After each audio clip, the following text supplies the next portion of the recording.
বন্ধুরা, 2024 সালের 26শে আগস্ট সোমবার সারা ভারতবর্ষব্যাপী এবং সারা বিশ্বে হিন্দু সনাতনী ধর্মাবলম্বীদের মধ্যে শ্রীকৃষ্ণ জন্মাষ্টমী পালিত হলো মহাসমারোহে।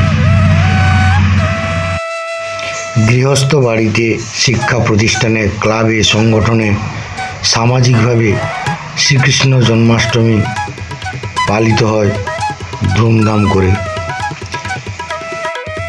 ফ্রেন্ডস, পশ্চিমবঙ্গের ঝাড়গ্রাম জেলার নয়াগ্রাম থানার বিখ্যাত শিক্ষানিকেতন সরস্বতী শিশু মন্দিরে প্রতি বছরের ন্যায় এবছরও শ্রীকৃষ্ণের জন্মাষ্টমী অর্থাৎ জন্মদিবস মহাসমারোহে পালিত হলো।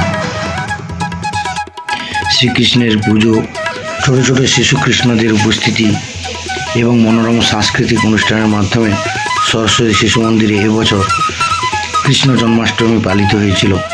বন্ধুরা, যদি ভিডিওটি ভালো লেগে থাকে তাহলে আমার চ্যানেল বিবেক 007 ক্রিয়েটিভ ল্যাব সাবস্ক্রাইব করতে ভুলে যেও না। সবাইকে অসংখ্য ধন্যবাদ।